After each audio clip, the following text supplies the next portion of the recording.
기독교인이 읽는 금강경.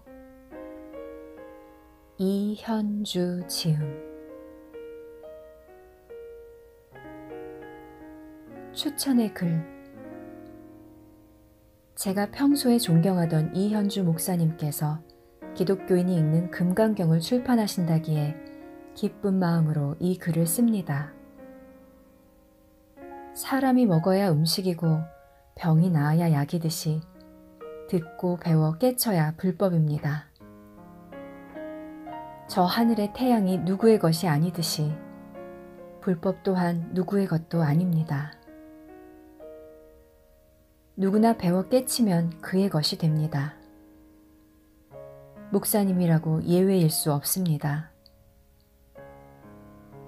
성경 공부를 마쳤다는 이가 불경을 보고 그 뜻을 모른다면 어찌 성경을 제대로 안다 하겠으며, 불경 공부를 해서 깨쳤다는 이가 성경을 보고 그 뜻을 모른다면 어찌 그가 진리를 깨쳤다고 할 수 있겠습니까?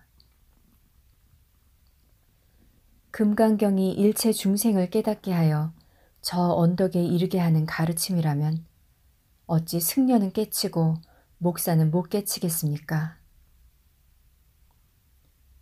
옛적에는 스님들도 유학에 발근이가 많았고 유학자 중에도 불경에 발근이가 많아 서로 만나 의견을 나누며 서로 배우고 교류하며 사이좋게 지냈습니다. 그러나 요즘은 진리를 추구한다는 사람들이 오히려 세인들보다도 못해 종교가 다르다고 서로 다투고 미워하니 부끄럽기 그지없습니다. 마침 이현주 목사님께서 평소 유, 불, 선에 두루 밝아 금강경 강의를 하시더니 드디어 이렇게 기독교인이 읽는 금강경을 출간하니 옛 선인들이 갔던 그 길이 다시 열리는 듯하여 기쁘기 한량없습니다. 불교를 전공한 이들이 쓴 글은 공연히 설명이 길어 번다하고 용어가 어려워 그 뜻이 분명치 않을 때가 많은데, 이현주 목사님의 이 책은 설명이 간략하고 용어가 쉬우며 그 뜻이 명료하여 공부하는 이에게 큰 도움이 될 것 같습니다.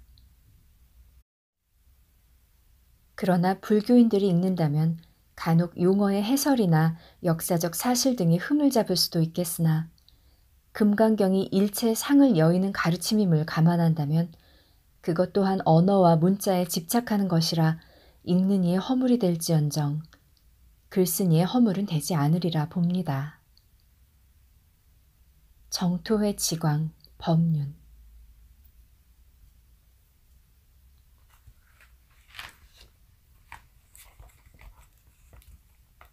그때 수보리가 부처님께 여쭙기를, 세존이시여, 이 경의 이름을 무엇이라 불러야 하며 저희들이 어떻게 받들어 모셔야 하겠습니까? 부처님께서 수보리에게 이르시기를, 이 경은 이름하여 금강 반야바라밀이니 너희는 마땅히 이 이름으로 받들어 모셔야 한다. 그 까닭이 무엇인가? 수보리여, 부처가 말한 반야바라밀이 반야바라밀이 아니고 그 이름이 반야바라밀이기 때문이다. 이제껏 수보리는 마음을 다스리는 일에 대하여 부처님께 배울 만큼 배웠다. 수보리는 이 가르침을 듣기 전에는 그 마음이 편하지 못했던 까닭에 맨 먼저 마음 다스리는 법을 물었다. 그가 알고 그가 보는 것은 눈에 보이는 바깥 세상뿐이어서 중생과 부처가 둘로 크게 나뉘고 오염과 청정이 둘로 대립하고 집착과 집착하지 않음이 서로 차이가 났다. 따라서 그 마음이 편안하지 않아 다스리기 어려워 다만 갖가지 의아심으로 들끓었던 것이다. 먼저 중생제도의 어려움을 의문으로 제기하자 부처님은 중생이 원래 공하다고 말씀했다. 또 부처의 과보를 구하기 어렵다고 의심을 일으키자 부처님은 과보도 구하려 하지 말라고 가르쳐 주셨다. 또한 보시를 널리 행하기 어렵다고 말하자 보시하는 사람, 보시 받는 사람, 보시되는 물건, 세 가지가 모두 공적하다고 일러주셨다. 이어서 불국토 장엄의 어려움을 제기하자 마음의 청정이 곧 장엄이라고 말씀했다. 이렇게 일으키는 의심마다 부처님이 낱낱이 해소시키자 수보리는 기량이 다하여 온갖 의심이 얼음 녹듯 소진되었고 부처님의 마음은 명명백백하게 드러나 어느 하나라도 감춰진 게 없었다. 그래서 부처님 말씀을 들은 수보리의 마음은 편안해졌고 저절로 다스려지게 되었던 것이다. 수보리의 질문에 대한 부처님의 답은 대답이면서 길이다. 그것이 인간의 말로 이루어진 길이기에 경이라고 부른다. 길은 그리로 가지 않으면 길이 아니다. 부처님의 가르침은 그 가르침을 따라서 살아가는 중생으로 말미암아 마침내 경, 곧 길이 된다. 아무리 위대한 성인의 심오한 가르침이라 해도 그대로 따라서 살아가는 우리들이 없으면 아무것도 아닌 것이다. 수보리가 경의 이름을 물은 것은 그것을 어떻게 모셔야 하는지 알고자 해서였으리라. 무엇이 있으면 그것의 이름도 있는 게 마땅한 일이겠지만 그러나 무엇의 이름이 곧 무엇은 아니라는 사실을 알아야 한다. 사람이 경을 잘 받들어 모시는 길은 책을 가슴에 안고 소중히 여기는 데 있지 않고 거기 적혀 있는 대로 살아가는 데 있다. 거기 적혀 있는 대로 살려면 먼저 거기 적혀 있는 내용을 틀림없는 것으로 믿어야 한다. 부처님이 수보리에게 경의 이름을 밝혀주신 것은 수보리로 하여금 당신의 가르침을 믿게 하기 위해서였다. 바냐바라밀은 앞에서 말한 바 있거니와 산스크리스트어를 음역한 것이다. 뜻은 건너편 언덕에 이르게 하는 지혜다. 앞에 금강을 붙인 것은 다이아몬드처럼 단단해서 모든 망념을 부수고 곧장 불보살의 언덕에 이르게 하는 지혜라는 뜻이다. 이는 지혜 도피한을 설명한 것이다. 진성 가운데 어찌 무엇이 따로 있겠는가? 그래서 말하기를 이는 지혜 도피한이 아니라고 했다. 실은 없고 단지 그렇게 이름지어 부른 것뿐이다. 그렇게 해야 중생의 귀에 닿을 수 있기 때문이다. 실체는 이름지어 부를 수 없는 것이다. 그런데도 억지로 이름을 지어 부르는 까닭은 그렇게 해야 시공의 제약 아래 살아가는 중생과 연결되기 때문이다. 도를 말하지 않을 수 없어서 말하고는 곧이어 말해진 도는 도가 아니라고 말한다. 이것이 바냐바라밀이라고 말하고는 곧이어 말해진 바냐바라밀은 바냐바라밀이 아니라고 한다. 길을 떠나서는 길을 갈 수 없다. 그러나 길에 붙잡혀 있어도 길을 갈 수 없다. 경을 잃지 않고서는 가르침대로 살 수 없다. 그러나 경에 사로잡혀 있어도 가르침대로 살 수 없다. 예수님께서도 나를 보고 주여 주여 하는 자는 천국에 들어가지 못하고 다만 내가 가르친 대로 하나님의 말씀에 순종하는 자라야 들어간다고 말씀하셨다. 거듭 말하거니와 길을 따라서 걷지 않으면 길이 아니다. 손가락이 달을 가리키듯 말은 뜻을 가리킨다. 손가락을 보면 달을 보지 못하듯 말에 사로잡히면 뜻을 놓친다. 사람들이 당신의 말에 붙잡혀 깨달음에 이르지 못할까 하여 시방 부처님은 시치미를 떼신다. 나는 한마디도 말한 바 없다고. 그러면 과연 부처님은 한마디도 법을 설하지 않으셨는가? 아니다. 그분은 헤아릴 수 없이 많은 말씀으로 중생을 가르치셨다. 49년 동안 한마디도 법을 설하지 않았다는 이 말씀 또한 기막힌 설법 아닌가? 그러나 그분은 말씀하신다. 내 말에 붙잡히지 말라고. 이 말은 내 말을 붙잡지 말라는 말과 같은 말이다. 붙잡으면 붙잡힌다. 잡지 않으면 잡히지 않는다.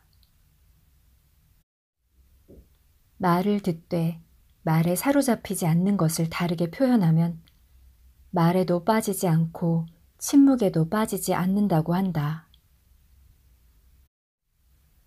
말에도 침묵에도 빠지지 않으면 곧 자성의 청정함을 본다. 그렇게 되면 비록 종일 말을 해도 아무 말 하지 않은 것 같고 종일 설해도 설하지 않은 것 같다. 본디 마음이 본디 맑고 모든 법이 본디 공이다. 다시금 무슨 법을 설할 수 있으랴. 두 수레를 탄 사람들이 사람과 법이 따로 있다는 생각에 집착하여 법을 설한다고 하는 것이다. 보살은 사람과 법이 모두 공임을 깨달았으므로 설하는 바가 없다. 그래서 경에 이르기를 만약 어떤 사람이 열애께서 설한 바가 있다고 말한다면 그것은 곧 부처님을 헐뜯는 것이라고 했다.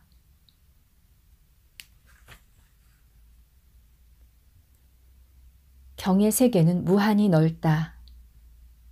그런데 그 넓이에 미치는 길은 옆으로가 아니라 아래 위에 있다. 물결처럼 옆으로 밀려서 가장자리 끝까지 나아가는 게 아니라 깊이 들어가거나 높이 올라감으로써 넓이의 끝에 이르는 것이다. 성경을 읽든 불경을 읽든 많이 읽는 것보다 깊이 읽는 것을 주로 삼아야 할 이유가 여기 있다. 진리를 깨달아가는 길은 깊을수록 넓어진다.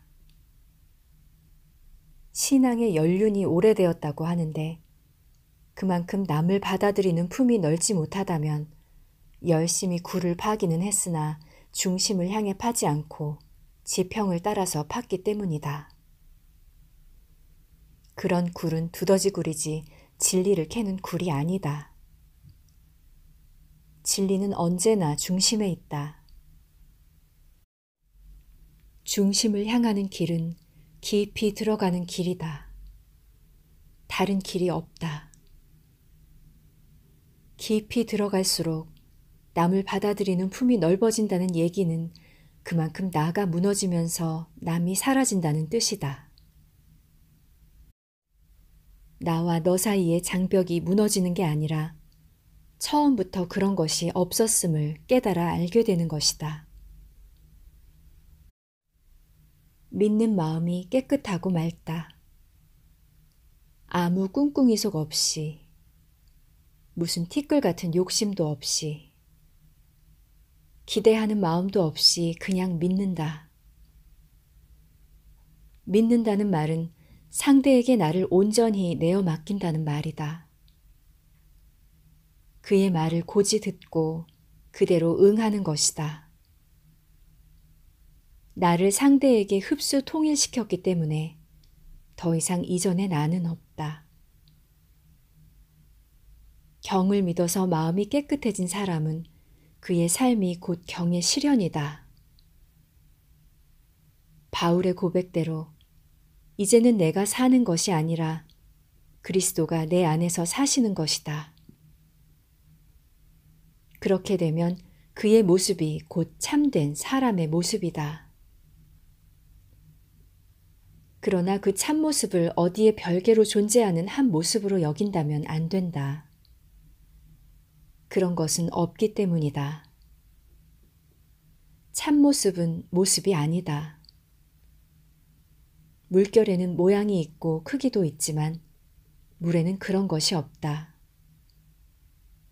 이 아무개한테는 무게도 있고 키도 있고 색깔도 있지만, 아니 있는 것처럼 보이지만 사람한테는 그런 것이 없다. 물결이 물이듯이 이 아무개는 사람이다. 이 아무개가 사람한테 자신을 흡수 통일시켜 더 이상 이 아무개로 행세하지 않고 사람으로 행세한다면 그에게서 참사람의 모습이 드러나겠지만 그렇게 드러나 보이는 참사람의 모습도 실은 고정된 실체가 아니라 그 이름에 지나지 않는다. 왜냐하면 사람이라는 물건도 어디 따로 존재하는 물건이 아니기 때문이다. 부처님께서 실상은 상이 없다고 말씀하신 것은 실상이라는 것이 곧 상 아님을 이루신 것이다. 그것은 마치 큰 허공 같아서 한 가지 형상도 지니지 않는다. 참으로 실상을 깨달았다면 실상에 집착할 수 없는 것이다. 저 건너 언덕 또한 여의고자 한다는 부대사 말씀대로 다만 실상이라고 짐짓 이름 지어 부르는 것일 뿐 그것을 얻어서 손에 넣을 수 있는 것은 아니다. 천당 가려고, 사람 되려고, 깨끗해지려고, 예수 믿고 하느님 믿고 성경 믿고 부처님 믿는 것은 아직 멀었다. 그런 마음이 모두 없어져야 비로소 믿는 마음이기 때문이다. 맑고 깨끗하지 않은 마음은 믿는 마음이 아니다. 사람인 이 아무개가 사람으로 살아가는데 거기 무슨 목적이, 의도가 따로 섞일 일인가? 경전을 대하는 바람직한 자세는 듣고, 믿고, 알고, 받아들이고, 몸에 지니는 것이다. 들음에서 믿음으로, 믿음에서 알므로, 알면서 하나됨으로, 하나됨에서 삶으로. 이와 같은 과정을 거쳐 경과 내가 온전한 흡수 통일을 이룬다. 경이 내 안에 있고 내가 경 안에 있는 것이다. 깨달음이란 본디 나에게 있는 것을 찾는 것이다. 없는 길을 만드는 것이 아니라 있는 길을 찾아내는 것이다. 그러므로 종교는 발명이 아니라 발견이다. 본디 지니고 있는 것을 지니게 되었는데 놀라고 겁내고 두려워할 까닭이 없다. 사람이 무엇을 두려워하는 것은 그 무엇과 아직 하나로 되지 못해서다. 그 무엇과 아직 하나로 되지 못했다면 그 무엇을 아직 깨닫지 못한 것이다. 참으로 하느님을 믿는다면 그에게는 어떤 종류의 두려움이나 겁냄도 있을 수 없다. 하느님에 대한 두려움도 물론이다.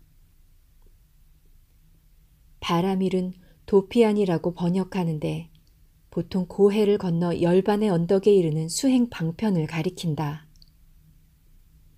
6가지 또는 10가지로 나누어 설명한다. 6 바라밀은 보시, 자비를 널리 베품, 지계, 계율을 지킴, 인욕, 욕됨을 참고 견딤, 정진, 게으르지 않고 수행에 힘씀, 선정, 마음을 고요히 통일함, 지혜, 나쁜 생각을 버리고 참 지혜를 얻음을 가리킨다. 여기에 방편, 원, 역, 지를 보태면 10가지 바라밀이다. 사람에 따라서 자, 비, 방편, 불퇴를 보태기도 한다. 제1바라밀은 보시바라밀이다. 보시라는 것이 주는 자도 받는 자도 주고받는 물건도 모두가 공인이 실은 없는 것이요 그 이름만 있는데 무엇을 어떻게 놀라고 겁내고 두려워하겠는가. 인욕도 마찬가지다. 욕을 주는 자도 받는 자도 따로 없고 그놈이 그놈인데 누가 무엇을 참고 견딘단 말인가. 그래도 주고받음을 통하여 주고받음이 없는 경지로 가고 욕됨을 참고 견딤으로써 욕됨을 참고 견딤이 없는 경지로 간다. 수행하는 사람은 마땅히 가볍게 처신하지 말 것이다.